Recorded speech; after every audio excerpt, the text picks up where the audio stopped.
नमस्कार, मैं अनुराग और आप देख रहे हैं डेली लाइव न्यूज। आज हमारे साथ लाइव पे बने हुए हैं पूर्व विधायक नंदकिशोर मिश्रा जी।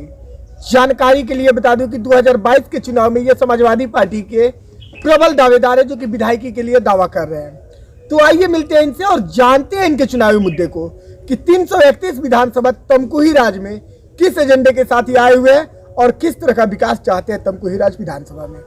तो डेली लाइव न्यूज चैनल में स्वागत है आपका विधायक जी। धन्यवाद। विधायक जी, सबसे मुख्य बात यहाँ पर यह आ रही है कि पूर्व में आप बीजेपी के विधायक हुए थे, लेकिन अभी जो वर्तमान में आप टिकट लेने जा रहे हैं वो आप समाजवादी पार्टी से टिकट ले रहे हैं, तो ऐसा क्यों? मैं भारतीय जनता पार्टी में बहुत लंबे समय तक काम किया।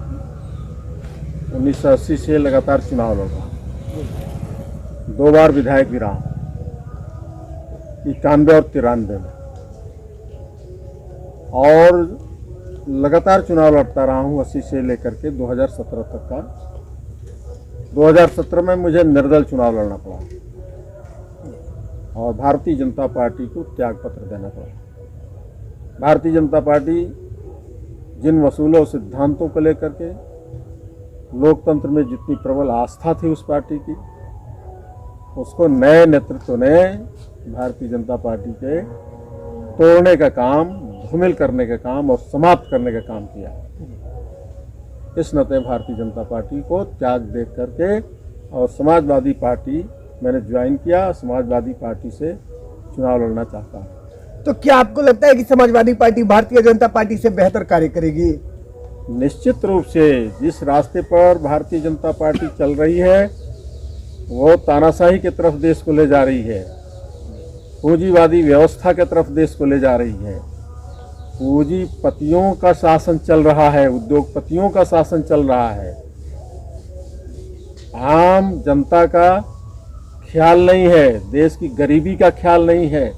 देश में महंगाई चरम सीमा पर पहुंची हुई है। अब महंगाई का जो रफ्तार है, इसके पहले किसी भी सरकार में आज़ादी के बाद से यह रफ्तार नहीं था। जो गतिशीलता महंगाई की तरफ बढ़ी है और जिस सीमा तक महंगाई गई है, किसानों के लिए कुछ नहीं किया। हमारी आय, हम धान गेहूं बोते हैं, मक्का बोते हैं, आलू बोते हैं, साग सब्जियां बोते हैं, हम चावल बोते हैं, धान बोते हैं, उसकी एमएसपी देखिए किस रफ्तार से चल रही है और उसकी खरीद फरोख्त का क्या हालत है। बहुत खराब स्थिति है किसानों की। किसान दुर्दशा का शिकार है। हमारे उत्पादन में जो लागत लगता है वो सारे सामान कल कारखानों से निकल करके आते हैं और आसमान छू रहे हैं उनके दाम। अभाव भी है, खादों की किल्लत गई है, लाठियां चली हैं किसानों के सर पर। यही सरकार चल रही है। किसानों का आय दूना करने की बात करते थे और उसके बदले में 3 कृषि कानून, काले कानून भारत के किसानों पर थोपना चाहते थे।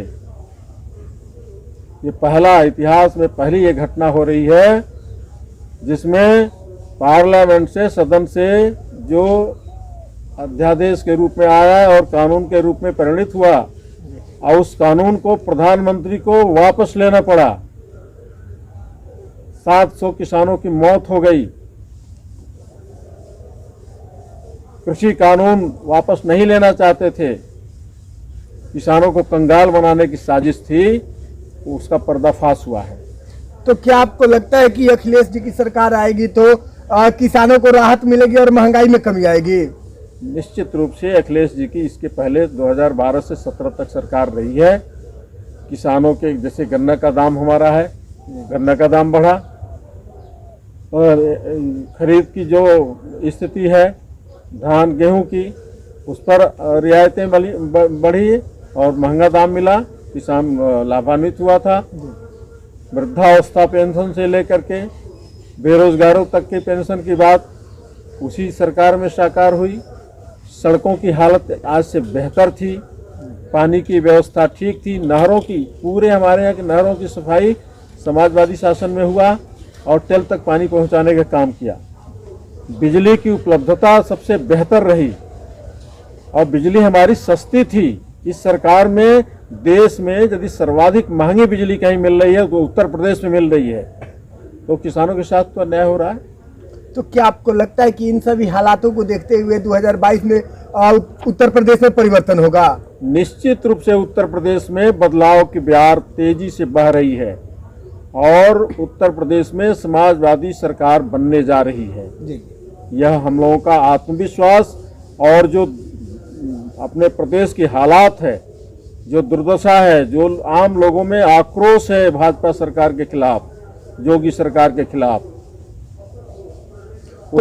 तो मान लीजिए कि अगर जनता और परिवर्तन करती है और 2022 में आपकी सरकार बनती है और आपको तमकुही राज का प्रतिनिधित्व करने का मौका मिलता है, तो किस तरह का आपकी सरकार और आप विकास चाहेंगे?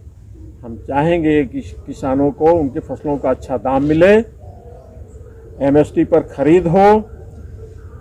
दूसरी चीज, यहाँ जो प्रशासनिक एक तरह से कह लिया जाए अक्षमता का प्रदर्शन किया जा रहा है, वो प्रशासनिक अराजकता की स्थिति बनी हुई है, उस अराजकता को ठीक किया जाए, प्रशासनिक व्यवस्था को ठीक किया जाए, कानून व्यवस्था को ठीक रखा जाए। जो आज अराजकता की स्थिति है उसको, उस माहौल को खत्म किया जाए। सड़कों की स्थिति देख रहे हैं आप, दुर्दशा बनी हुई है। पूरी कॉन्स्टिट्यूंसी में आप घूमे हैं, एक सड़क चलने लायक, यातायात लायक नहीं है। उन सड़कों की स्थिति बेहतर की जाएगी। यहाँ पर शुगर इंडस्ट्री बहुत पहले से है। इस देश की दूसरे नंबर की शुगर फैक्ट्री है। दूसरा, एक पहला तो आपके प्रतापपुर की फैक्ट्री है और दूसरी फैक्ट्री सेवरही की खुली थी। आज़ादी के बाद से जो गन्ना का इतिहास शुरू होता है, चीनी उद्योग का इतिहास शुरू होता है, उसमें इस क्षेत्र का बहुत बड़ा स्थान रहा है। लेकिन कोई सिस्टर कंसर्न, उससे गन्ना से उत्पादित होने वाली दूसरी कोई कंसर्न नहीं खुल पाई। उद्योग धंधों का अभाव रहा, जबकि उद्योग धंधा के लायक ज़मीन थी यहाँ के जलवायु रही है। तो ये दिक्कतें रही हैं, लेकिन हम लोग उद्योग धंधा भी बढ़ाने की कोशिश करेंगे। ये बच्चों के साथ जो पढ़ाई लिखाई का सिस्टम बना है, 2 वर्षों में तो बिल्कुल स्कूल को बंद कर देना, कोरोना के नाम पर बंद कर देना और बड़ी बड़ी रैलियां करा करके चुनाव कराना, बहुत हास्यास्पद स्थिति रही है। लाख लाख की रैलियां हो रही हैं, वो तो सफल हो जा रही हैं, वहाँ कोरोना नहीं जा रहा है। और बच्चों के स्कूल को बंद करके आप कोरोना का हवा दिखा रहे हैं। कानून व्यवस्था की स्थिति बहुत चौपट है, उसको ठीक करने का काम किया जाएगा। हम जब थे, विधायक थे, तो जंगल पार्टी का आतंक था इस इलाके में। अपराधियों का गिरोह था जिसको जंगल पार्टी के नाम से लोग जानते थे। उत्तर प्रदेश बिहार की सीमा से लगा हुआ है। नारायणी का द्वाबा है, वहाँ ये कछार का क्षेत्र है, बिहार से लगा हुआ क्षेत्र है। अपराध की स्थिति बड़ी भयंकर थी। 7 पुलिस चौकियों को बॉर्डर एरिया में, जिसमें डिबनी बंजरवा, बहादुरपुर, तिनफेड़िया, अहिरौली दान, पिपरा घाट, रामपुर बरहन और एक थाना पड़ता है बरवा पट्टी, जो पहले थाना नहीं था, पुलिस चौकी था, उसको थाना बनवा करके उसको डेवलप करा करके हमने सुरक्षा की एक अच्छी व्यवस्था यहाँ पूरे बॉर्डर एरिया में किया था। जंगल पार्टी का सफाया उसी कालखंड में हुआ था जब मैं पहली बार 1991 में विधायक हुआ था।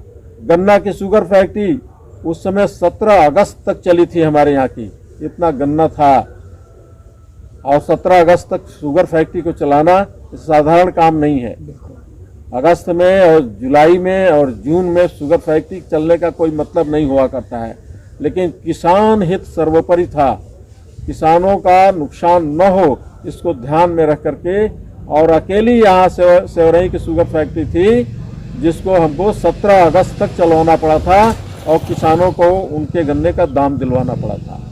तो बेहतर कार्य किया। तो मान लीजिए कि अगर आपकी सरकार आती है तो युवाओं के लिए क्या कार्य करेगी? युवाओं को रोजगार देने का काम।